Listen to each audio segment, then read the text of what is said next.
ಮತ್ತೊಂದು ಹೊಸ ವಿಡಿಯೋಗೆ ತಮಗೆಲ್ಲರಿಗೂ ಸ್ವಾಗತ. ಇವತ್ತು ನಾನು ಮಾತಾಡ್ತಾ ಇರೋ ವಿಷಯ ಏನಪ್ಪ ಅಂತಂದರೆ ಹೋರಿ ಹಬ್ಬ. ದೀಪಾವಳಿ ಬಂತಲ್ವಾ, ಇವಾಗ ಹೋರಿ ಹಬ್ಬದ ಬಗ್ಗೆ ನಾನು ಮಾತಾಡ್ತಿದ್ದೀನಿ. ಯಾಕಂದರೆ ಟಾಪ್ ಹೋರಿಗಳನ್ನು ನಾನು ಇಂಟರ್ವ್ಯೂ ಮಾಡಿದ್ದೀನಿ. ಹಂಗಾಗಿ ಪ್ರತಿ ಒಂದು ಮನೆಯಲ್ಲಿ ಹೋರಿಗಳಿದ್ದಾವಲ್ವಾ, ಪ್ರತಿಯೊಬ್ಬರು ಕೂಡ ಹಬ್ಬವನ್ನು ಮಾಡ್ತಾರೆ. ಯಾರ ಮನೆಯಲ್ಲಿ ಟಾಪ್ ಹೋರಿಗಳಿದ್ದಾವೆ ಆ ಒಂದು ಹೋರಿ ಪರಿಚಯ ನಿಮಗೆ ಇಂಪಾರ್ಟೆಂಟ್ ಇರುತ್ತೆ. ಯಾಕಂತಂದರೆ ಅದೊಂದು ಮೆಮೊರೇಬಲ್ ಆಗಿರುತ್ತೆ ವಿಡಿಯೋ. ಅಂದರೆ ಇವಾಗ ತುಂಬ ದಿವಸ 1 ವರ್ಷ 2 ವರ್ಷ 3 ವರ್ಷ ಬಿಟ್ಟು ನೋಡಿದರೂ ಕೂಡ ಆ ಒಂದು ವಿಡಿಯೋ ನಿಮಗೆ ಸಿಗಬೇಕು. ಸರ್ಚ್ ಮಾಡಿದರೂ ಕೂಡ ಆ ಒಂದು ವಿಡಿಯೋ ನಿಮಗೆ ಸಿಗಬೇಕು. ಯಾಕಂತಂದರೆ ಯಾರಾದರೂ ಅನ್ನೊಂದು ಪರ್ಸನ್ ಬಂದು ನಿಮ್ಮ ಹೋರಿ ಬಗ್ಗೆ ಕೇಳಿದರೆ ನೀವು ಪಟ್ಟಣ ಒಂದು ಲಿಂಕನ್ನು ಕಳಿಸೋ ಮುಖಾಂತರ ನಿಮ್ಮ ಒಂದು ಹೋರಿ ಮಾಹಿತಿ ಅವರಿಗೆ ಸಿಗಬೇಕು. ಹಂಗಾದರೆ ನೀವೇನು ಮಾಡಬೇಕು ಅಂತ ನಾನು ಹೇಳ್ತೀನಿ ಫ್ರೆಂಡ್ಸ್.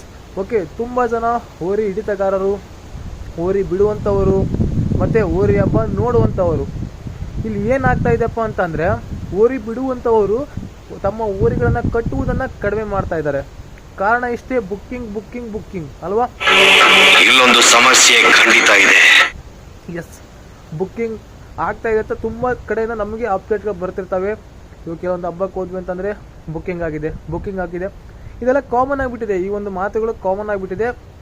ಆದರೆ ಯಾರು ಕೂಡ ಕಣ್ಣಾರೆ ನೋಡಿಲ್ಲ, ಕಣ್ಣಾರೆ ಕಂಡಿಲ್ಲ. ಓಕೆ, ಈ ಒಂದು ಮಾತುಗಳು ಮಾತ್ರ ಹರಿದಾಡ್ತಾ ಇದ್ದಾವೆ.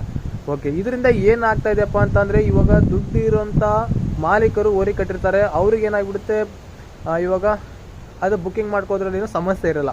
ಆದರೆ ಬಡವರು ಇರ್ತಾರಲ್ವಾ, ಅವ್ರಿಗೆ ಏನಾಗುತ್ತೆ ಅಂತಂದರೆ ಇಲ್ಲಿ ಬುಕ್ಕಿಂಗ್ ಮಾಡ್ಕೊಳ್ಳೋಕ್ಕೆ ಅವಕಾಶನೇ ಇರೋದಿಲ್ಲ. ಯಾಕಂದರೆ ಅವ್ರ ಬಳಿ ಅಮೌಂಟೇ ಇರೋದಿಲ್ಲ. ಒಂದು 5,000 6,000 ಖರ್ಚು ಮಾಡಿ ಒಂದು ಹಬ್ಬ ಮಾಡಬೇಕಪ್ಪ ಅಂತಂದರೆ ಹಬ್ಬ ಅಲ್ವಾ, ಸಾಕಾಗಿರುತ್ತೆ. ಆದರೆ ಅವರೇನು, ಈ ಹಬ್ಬ ಮಾಡಿದ್ರೆ ನಮಗೆ ಬಹುಮಾನ ಸಿಗುತ್ತೆ, ನಮ್ಮ ಊರಿಗೆ ಚೆನ್ನಾಗಿ ಹಬ್ಬ ಮಾಡುತ್ತೆ ಅನ್ನೋ ನಂಬಿಕೆ ಮೇಲೆ ಆ ಒಂದು ಅಮೌಂಟನ್ನು ಅವ್ರು ಖರ್ಚು ಮಾಡ್ತಾರೆ. ಬಟ್ ಇಲ್ಲಿ ಏನಾಗುತ್ತಪ್ಪ ಅಂತಂದರೆ, ಇಲ್ಲಿ ಬುಕ್ಕಿಂಗ್ ಮಾಡಿರ್ತಾರಲ್ವ, ಅವರ ಒಂದು ಹೋರಿ ಇಲ್ಲಿ ಹಬ್ಬದಲ್ಲಿ ಅಂದರೆ ಅಷ್ಟೇನು ಟಾಪಾಗಿ ಹೋಗಿರೋದಿಲ್ಲ. ಆದರೆ ಬುಕ್ಕಿಂಗ್ ಮಾಡದೇ ಇರೋ ಆ ಬಡವನ ಊರಿ ಟಾಪಾಗಿ ಹೋಗಿರುತ್ತೆ. ಆದರೆ ಇಲ್ಲಿ ಬಹುಮಾನ ಸಿಗೋದು ಯಾರಿಗೆ ಹೇಳಿ? ಬುಕ್ಕಿಂಗ್ ಮಾಡಿರೋ ವ್ಯಕ್ತಿಗೆ ಬಹುಮಾನ ಸಿಗುತ್ತೆ ಅಲ್ವಾ. ಹಂಗಾಗಿ ಇಲ್ಲಿ ನೋಡಿ, ನಾನು ಇವರೇ ಬುಕ್ಕಿಂಗ್ ಮಾಡಿದ್ದಾರೆ, ಅವ್ರು ಬುಕ್ಕಿಂಗ್ ಮಾಡಿದ್ದಾರೆ, ಇದೇ ಊರಲ್ಲಿ ಬುಕ್ಕಿಂಗ್ ಆಗಿದೆ, ಅಲ್ಲಿ ಬುಕ್ಕಿಂಗ್ ಆಗಿದೆ ಅಂತ ನಾನು ಹೇಳ್ತಾ ಇಲ್ಲ. ಓಕೆನಾ? ಅವ್ರವ್ರ ಮಾತಲ್ಲಿ ಬರುವಂಥ ಮಾತನ್ನು ನಾನು ನಿಮಗೆ ಹೇಳ್ತಾ ಇದ್ದೀನಿ ಅಷ್ಟೇ. ನೀವು ಕೂಡ ಕಮೆಂಟ್ ಬಾಕ್ಸಲ್ಲಿ ಮೆನ್ಷನ್ ಮಾಡೋಕೆ ಹೋಗ್ಬೇಡಿ, ಅಲ್ಲಿ ಬುಕ್ಕಿಂಗ್ ಆಗುತ್ತೆ, ಇಲ್ಲಿ ಬುಕ್ಕಿಂಗ್ ಆಗುತ್ತೆ, ಈ ಹೋರಿ ಆ ಹೋರಿ ಅಂತ ಮೆನ್ಷನ್ ಮಾಡೋಕೆ ಹೋಗ್ಬೇಡಿ. ನಮ್ಮ ಉದ್ದೇಶ ಏನಪ್ಪ ಅಂತಂದರೆ ಹೋರಿ ಹಬ್ಬ ಚೆನ್ನಾಗಾಗಬೇಕು ಅಲ್ವಾ. ಇನ್ನೂ ಹೋರಿಗಳು ಜಾಸ್ತಿ ಆಗಬೇಕು ಹಬ್ಬದಲ್ಲಿ. ಹೋರಿಗಳು ಜಾಸ್ತಿ ಆದಂಗೆ ಹಿಡಿತಗಾರರು ಕೂಡ ಜಾಸ್ತಿ ಆಗ್ತಾರೆ. ಹೋರಿಗಳೇ ಕಡಿಮೆ ಆದವು ಅಂತಂದರೆ, ಹಿಡಿತಗಾರರೇ ಜಾಸ್ತಿ ಆದರು ಅಂತಂದರೆ ಅಲ್ಲಿ ಹಬ್ಬಕ್ಕೆ ಒಂದು ಇಂಟ್ರೆಸ್ಟ್ ಇರಲ್ಲ. ಓಕೆನಾ? ಅದೊಂದು ಕಳೆನೇ ಇರಲ್ಲ. ಹಂಗಾಗಿ ಇಲ್ಲಿ ಬುಕ್ಕಿಂಗ್ ಆಗುವುದು ಸ್ವಲ್ಪ ಕಡಿಮೆ ಆದರೆ, ಸ್ವಲ್ಪ ಅಲ್ಲ ಪೂರ್ತಿ ಕಡಿಮೆ ಆದರೆ ಹೋರಿಗಳು ಜಾಸ್ತಿನೇ ಆಗ್ತವೆ. ಅಂದರೆ ನಿಯತ್ತಾಗಿ ಬಹುಮಾನ ಸಿಗ್ತಾ ಇದೆ ಅಂತಂದರೆ ಪ್ರತಿಯೊಬ್ಬರು ಕೂಡ ಹೋರಿಯನ್ನು ಕಟ್ತಾರೆ. ಪ್ರತಿಯೊಬ್ಬ ಬಡವನು ಕೂಡ ಹೋರಿಯನ್ನು ಕಟ್ತಾನೆ ಅಂತ ಹೇಳ್ಬೋದು. ಓಕೆ, ಇವಾಗ ನಾನು ರಾಣೆಬೆನ್ನೂರು ರಾಜ ಆಯಿತು, ಮತ್ತು ಕರ್ನಾಟಕ ನಂದಿ ಆಯಿತು, ಈ ಥರ ಬೇರೆ ಹೋರಿಗಳು, ಟಾಪ್ ಹೋರಿಗಳು ಇಂಟರ್ವ್ಯೂ ಮಾಡಿದ್ದೀನಿ ಅಂದರೆ 2024ರಲ್ಲಿ. ಓಕೆ, ನಿಮ್ಮ ಮನೆಯಲ್ಲಿರುವಂತಹ ಹೋರಿಯ ಬಗ್ಗೆ ಇಂಟರ್ವ್ಯೂ ಮಾಡಬೇಕು, ಇದೇ ಒಂದು ಚಾನಲಲ್ಲಿ ಆ ಒಂದು ವಿಡಿಯೋ ಅಪ್ಲೋಡ್ ಆಗಬೇಕು ಅಂತ ನೀವು ಅಂದ್ಕೊಂಡಿದ್ರೆ ಈ ಒಂದು ನಂಬರ್ಗೆ ನನಗೆ ವಾಟ್ಸಪ್ ಮಾಡಿ. ಹಾಯ್ ಅಂತ ಹಾಕಿ ನಿಮ್ಮ ಊರನ್ನು ಮೆನ್ಷನ್ ಮಾಡಿ, ನಿಮ್ಮ ಊರಿ ಹೆಸರನ್ನು ಮೆನ್ಷನ್ ಮಾಡಿ, ನಿಮ್ಮ ಊರಿನ ನಂಬರನ್ನು ಮೆನ್ಷನ್ ಮಾಡಿ.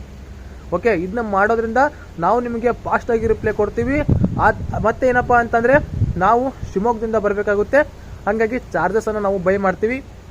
ಆ ಒಂದು ಚಾರ್ಜಸನ್ನು ನೀವು ಪೇ ಮಾಡೋದ್ರ ಮುಖಾಂತರ ನಿಮ್ಮ ಊರಿ ಸಂದರ್ಶನವನ್ನು ನಮ್ಮ ಒಂದು ಚಾನಲಲ್ಲಿ ಹಾಕ್ಬೋದು. ನಾವೇ ಕುದಹ ಬಂದು ಸಂದರ್ಶನವನ್ನು ತೊಗೊತೀವಿ ವೀಕ್ಷಕರೇ. ಓಕೆನಾ? ಹಾಗಾದರೆ ನೀವು ಮಾಡಬೇಕಾಗಿರೋದಿಷ್ಟೇ, ಈ ಒಂದು ನಂಬರಿಗೆ ಮೆಸೇಜ್ ಮಾಡಬೇಕು. ಓಕೆ, ಈ ಒಂದು ವಿಡಿಯೋ ನಿಮಗೆ ಟೋಟಲ್ ಆಗಿ ಇಷ್ಟ ಆಯಿತು ಅಂತ ಅನ್ಕೊತೀನಿ. ಕಮೆಂಟ್ ಬಾಕ್ಸಲ್ಲಿ ಕಮೆಂಟ್ ಹಾಕಿ ನಿಮ್ಮ ಒಂದು ಮನೆಯಲ್ಲಿ ಯಾವ ಊರು ಇದೆ ಅಂತ. ಓಕೆ, ಮತ್ತೆ ಸಿಗೋಣ. ಬಾಯ್ ಫ್ರೆಂಡ್ಸ್, ಬಾಯ್.